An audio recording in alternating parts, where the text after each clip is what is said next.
है जो 12-13 घंटा काम करते हैं, काम करने के बाद उनको उतना वेतन तक नहीं मिलता कि वो अपना घर खरीद सकें, बच्चों को पढ़ा सकें, इलाज कर सकें बुज़ुर्गों का। तो सब कुछ करने के बावजूद एक इंसान की तरह जीने का हक नहीं मिलता है।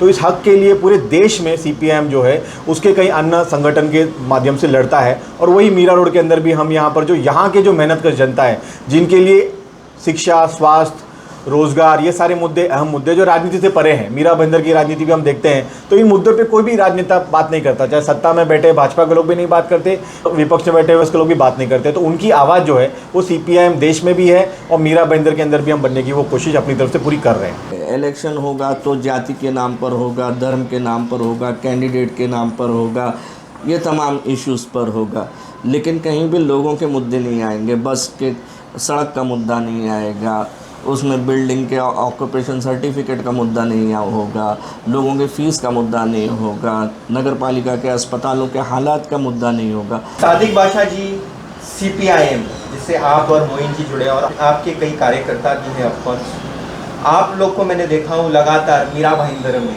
कभी एजुकेशन सेक्टर के लिए आप आवाज़ उठाते हो, कभी हेल्थ सेक्टर के लिए, मजदूरों के लिए आवाज़ उठाते हो। तो सीपीआईएम मीरा भाईंदर में क्या इसी तरह मुझे आने वाले दिनों में भी काम करते नजर आएगी?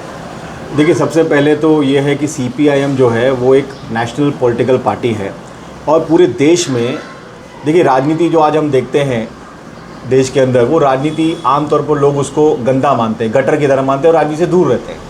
लेकिन लोगों का राजनीति से दूर होने का नुकसान ये होता है कि लोगों के मुद्दे जो है वो उठते नहीं हैं। तो सीपीआईएम जो है पूरे देश भर में अगर आप देखेंगे, किसान आंदोलन होने दो, मजदूर आंदोलन होने दो, जो आम जनता है जो 12-13 घंटा काम करते हैं, काम करने के बाद उनको उतना वेतन तक नहीं मिलता कि वो अपना घर खरीद सकें, बच्चों को पढ़ा सकें, इलाज कर सकें बुज़ुर्गों का। तो सब कुछ करने के बावजूद एक इंसान की तरह जीने का हक नहीं मिलता है। तो इस हक के लिए पूरे देश में सीपीआईएम जो है उसके कई अन्य संगठन के माध्यम से लड़ता है। और वही मीरा रोड के अंदर भी हम यहाँ पर जो यहाँ के जो मेहनतकश जनता है, जिनके लिए शिक्षा, स्वास्थ्य, रोजगार, ये सारे मुद्दे अहम मुद्दे जो राजनीति से परे हैं। मीरा भाईंदर की राजनीति भी हम देखते हैं तो इन मुद्दों पे कोई भी राजनेता बात नहीं करता, चाहे सत्ता में बैठे भाजपा के लोग भी नहीं बात करते, विपक्ष में बैठे हुए उसके लोग भी बात नहीं करते। तो उनकी आवाज़ जो है वो सीपीआईएम देश में भी है और मीरा भाईंदर के अंदर भी हम बनने की वो कोशिश अपनी तरफ से पूरी कर रहे हैं। रिसेंट की मैं बात करूँ तो मैंने देखा हूँ सीपीआईएम और भी कुछ अन्य लोगों ने मिलकर काफ़ी मजबूत आवाज़ उठाई थी, जिसकी वजह से मृतक राकेश यादव के परिवार को कंपनसेशन भी मिला था। उसकी अगर आप एक अपडेट बता दें कि अभी क्या मतलब बॉडी अगर निकल पाई है कि नहीं? देखिए, अभी तक तो मुझे जहाँ तक पता है कि बॉडी अभी तक निकली नहीं है, और बॉडी निकली नहीं है वो तो एक बात हो गई है। और उसके अंदर जिस तरीके से जब ये खबर हम तक पहुँची तो 10 दिन से ज़्यादा हो चुके थे। उसके बाद सीपीआईएम के लोग रात को 11 बजे हम वहाँ पर गए और हमने देखा कि जो उम्मीद थी कि एक जान, यही कोई जैसे अक्सर मीडिया में बोला जाता है कि अमीर की जान की कीमत और है, एक अमीर आदमी का बच्चा किसी को मार दे तो उसको कहा जाएगा कि 300 वर्ड्स का ऐसे लिख के दे दो और उसको फिर सारी जो आपने सब पता ही है क्या चलता है। लेकिन वो एक गरीब की जान की कीमत हमको नहीं दिखी। तो हमने वहाँ पर रात को गए और अगले दिन हमने तुरंत धरना आंदोलन किया। तो उसके बाद जाके पूरा मीडिया सबने ध्यान दिया। एकनाथ शिंदे भी आए, 17 दिन के बाद एकनाथ शिंदे आए, उन्होंने कंपनसेशन सब कुछ किया।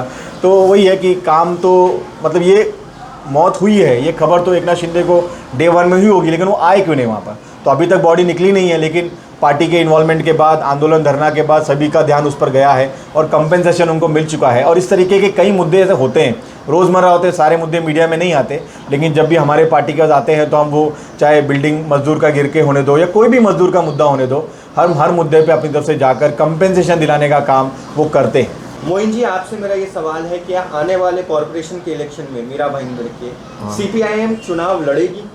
देखिए, मैंने आपको बताता चलूँ कि पॉलिटिकल पार्टी होने के लिहाज से हमारा पॉलिटिकल इंटरवेंशन इस जनवादी प्रक्रिया में होना चाहिए, जहां हम सड़क पर पूरी शिद्दत के साथ उतरते हैं, अपोजिशन का एक बेहतरीन रोल प्ले करते हैं। उसी तरीके से जब भी इलेक्शंस आते हैं हम ये नहीं देखते हैं कि पावरफुल पॉलिटिक्स जहां पर लाखों करोड़ों रुपए लोग खर्चा कर रहे हैं, वहाँ सीपीएम जैसा पॉलिटिकल ऑर्गेनाइजेशन भी लोगों की आवाज़ उठाने के लिए अपने कैंडिडेट्स देता आया है।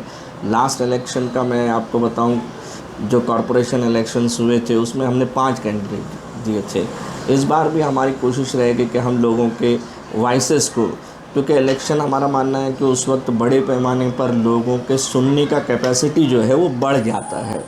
तो हम अपना कैंडिडेट देंगे ताकि वो चीज़ें जो अनहर्ड है, इलेक्शन होगा तो जाति के नाम पर होगा, धर्म के नाम पर होगा, कैंडिडेट के नाम पर होगा, ये तमाम इश्यूज़ पर होगा, लेकिन कहीं भी लोगों के मुद्दे नहीं आएंगे। बस के सड़क का मुद्दा नहीं आएगा, उसमें बिल्डिंग के ऑक्यूपेशन सर्टिफिकेट का मुद्दा नहीं होगा, लोगों के फ़ीस का मुद्दा नहीं होगा, नगर पालिका के अस्पतालों के हालात का मुद्दा नहीं होगा।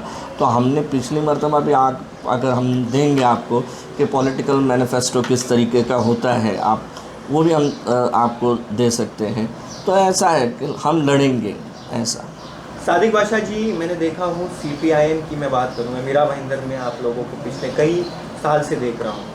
आप CA NRC के लिए भी सड़क पर उतरे थे, आप मेडिकल सेक्टर के लिए भी सड़क पर उतरे थे, मेडिकल के मुद्दों के रिलेटेड, स्पेशली ड्यूरिंग कोविड।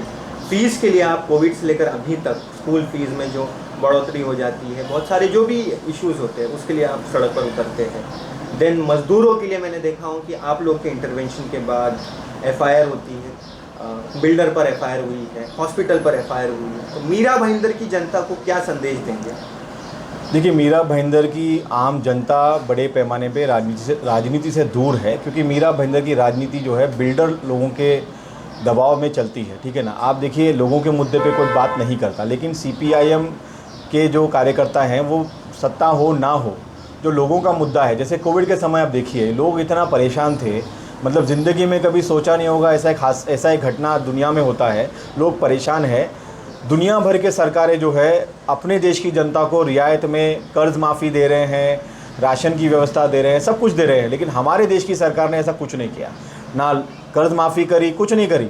लेकिन उस वक्त में जो विपक्ष था वो उस मुद्दे पे ज़्यादा बोल नहीं रहा था। सड़कों पे आप देखिए, आप मीरा भाईंदर की आप बात कर रहे थे, आप उस वक्त का कोरोना काल का फेसबुक पेजेस आप देखिए मीरा भाईंदर के जितने नेताओं का, आप किसी भी कांग्रेस में नाम नहीं लूँगा, किसी भी कांग्रेस नेता यहाँ के जो कॉर्पोरेटर उनका फेसबुक प्रोफाइल देखिए, वो कोविड काल में जब लोग परेशान थे वो पिकनिक मना रहे थे। लेकिन इस ऑफिस से राशन बांटा गया, इस ऑफिस से लोगों को लिए जो पेशेंट्स को जब हॉस्पिटल में एडमिट करना था तो रिक्शा एम्बुलेंस सर्विस अरेंज की गई, और ये सब लोगों की मदद से की गई।